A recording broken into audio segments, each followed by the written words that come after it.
Okay, I'm back. so, so pretty much I was like, so I'm going to ask you the question again. And so I was like, I get a feel that you probably live at home with your mother. You probably work at a fast food restaurant. I'm pretty sure your homeboy there just picked you up and brought you here. And I'm pretty sure he paid your way to get in. And I was like, while I'm on that same subject, and you're standing here and you're approaching me about my black kings and my black men. I know for a fact that not every black man is living at home with his mother. I also know for a fact that not every black man, has several children and is not taking care of them and has drama. I know that there's plenty of those type of men out there in the world. What I'm telling him at this moment, that there are men, the men that I have met recently, they didn't step up to the plate. So you don't step up to the plate. That's all that. It doesn't mean that I'm gonna just go off and go with anyone. That just means I'm going to be more interested in the man that is showing interest in me.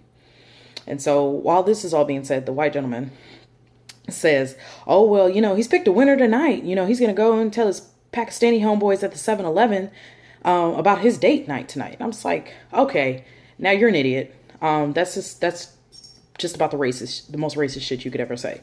And then he was just like, "Oh, I was just making a joke." I was like, "Yeah, but it's not funny. It's not a joke. It's racist." And to sit there and say that, first of all, he's not Pakistani. He's Indian.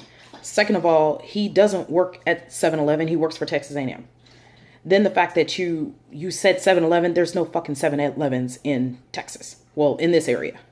Like, that's stupid in itself. And I was like, and you're like, "Oh, this is what he does." I was like, "He has 3 degrees. Like, do you have a degree?" He's like, "Well, I was just making a joke." "Where do you work at?" I was just making a joke. "I was just making a joke, my sister." "I'm not your sister. I'm not your sister. You can't say stuff like that to me. You're an idiot." And I was like, and back to you, the Black King. I was like, you didn't even answer my question. Do you live at home with your mother? Well, I got some things going. So he was trying to explain his story. And I was like, so basically you live at home with your mother. Basically, from what you're telling me, you have what you said, 3 kids, 3 different baby mothers. So if you work for fast food, which you just told me that you worked at Whataburger, you basically are paying next to nothing for child support for your children, and your baby mamas are all tripping. And that's the type of man you're supposed to present yourself. I said, this is the thing. Black women aren't making demands. Black women aren't angry. Black women aren't upset about black men. Only thing that we want and only thing that we expect is for you to meet our equal. You got a job, you got your own place. If you have children, take care of them. That's all we want. We don't want, mediocre crap. Like, y'all don't expect mediocre crap out of us. I mean, and if you do, it ain't really worth much anyways.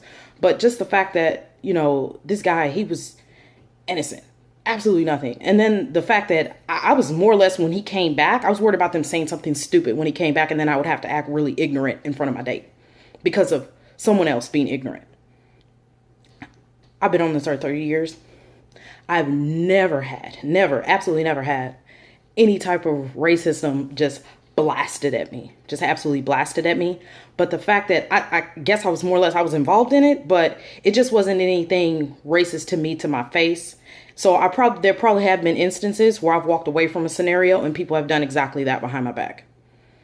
We're in an era now where it's blasted, it's loud, and it doesn't help the fact that we have people of that descent that are being discriminated against for different reasons.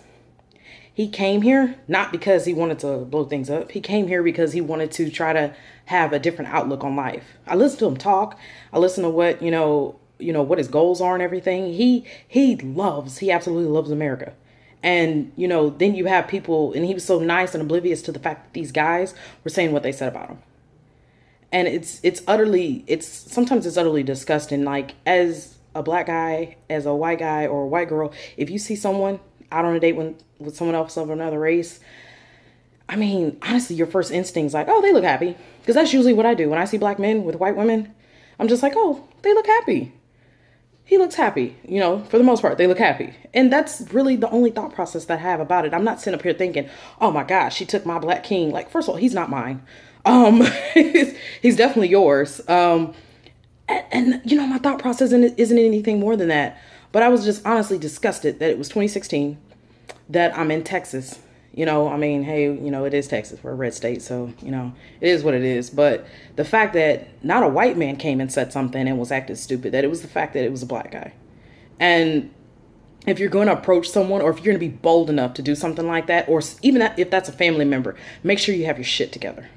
Don't approach someone and say, "Oh, why are you dating this race?" And you're not even presentable enough to for your shit for your even own race. Like, come on, like it's just disgusting. It was absolutely disgusting. That was the only irritating part of the date. The rest of the date was actually pretty fantastic. He had great conversation. He was extremely intelligent. We discussed a little bit of about music and just a lot about his culture, which there was a lot of things I just had absolutely no idea. I've had classmates that were Indian, but I didn't know anything about their culture, and he opened my eyes up on so many things, which was refreshing. Talk to him about growing up as a Texas girl, where I've traveled, where I've been, life stuff. It's just a really good date, and he's getting another. So even with all that stuff that happened, he's getting another date, and I'm pretty intrigued in getting to know him a little bit better.